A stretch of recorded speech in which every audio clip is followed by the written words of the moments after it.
রাজপথে অবস্থান নিয়েছে সুসজ্জিত সেনা, হাতে অত্যাধুনিক অস্ত্র।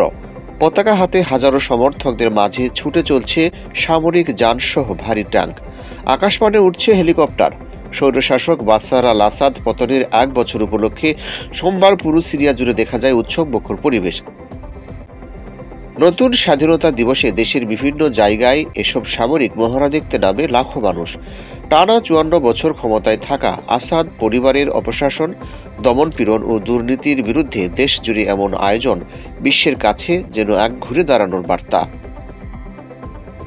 রাজধানীর উমাইয়াত স্কোয়ারে সমবেত হাজারো মানুষের কণ্ঠে ভেসে আসে আসাদ পরিবারের বিরুদ্ধে স্লোগান ও সিরিয়ার আওসারা সরকারের প্রতি সমর্থন ধ্বনি। দেশ গড়ে তুলতে প্রেসিডেন্টের উপর বিশ্বাস রাখছেন অনেকেই। দেশে এত বড় সামরিক শক্তি দেখে আমি মুগ্ধ। শত্রুদের রুখে দিতে সেনাবাহিনীর পাশাপাশি জনগণ সবসময় প্রতিজ্ঞাবদ্ধ থাকবে। দেশ রক্ষায় আমরা সবাই ঐক্যবদ্ধ। আসাদ পতনের 1 বছর পূর্তি উপলক্ষে ভাষণ দেন প্রেসিডেন্ট আল সারা। এ সময় তার সহধর্মিণী লতিফা ও প্রশাসনের শীর্ষ কর্মকর্তারা উপস্থিত ছিলেন। 1 বছরে সিরিয়ার ঘুরে দাঁড়ানোর ঘটনা নিয়ে পুরো বিশ্বমঞ্চ প্রশংসা করছে। সৃষ্টি করতে চাইলে ভবিষ্যতে আমরা আরও এগিয়ে যাব। তবে প্রত্যন্ত কিছু অঞ্চলে দেখা যায় ভিন্ন চিত্র। যুদ্ধে বাস্তুচ্যুত কুর্দি সিরিয়ানদের মুখে নেই হাসি। বেশিরভাগ কুর্দিরা জাজিরা প্রদেশে আশ্রয় নিয়েছে।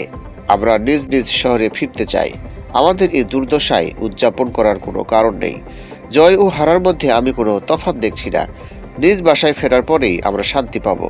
তখনই দেশে অপশাসন ও জুলুম শেষ হবে বলে আমি মনে করি।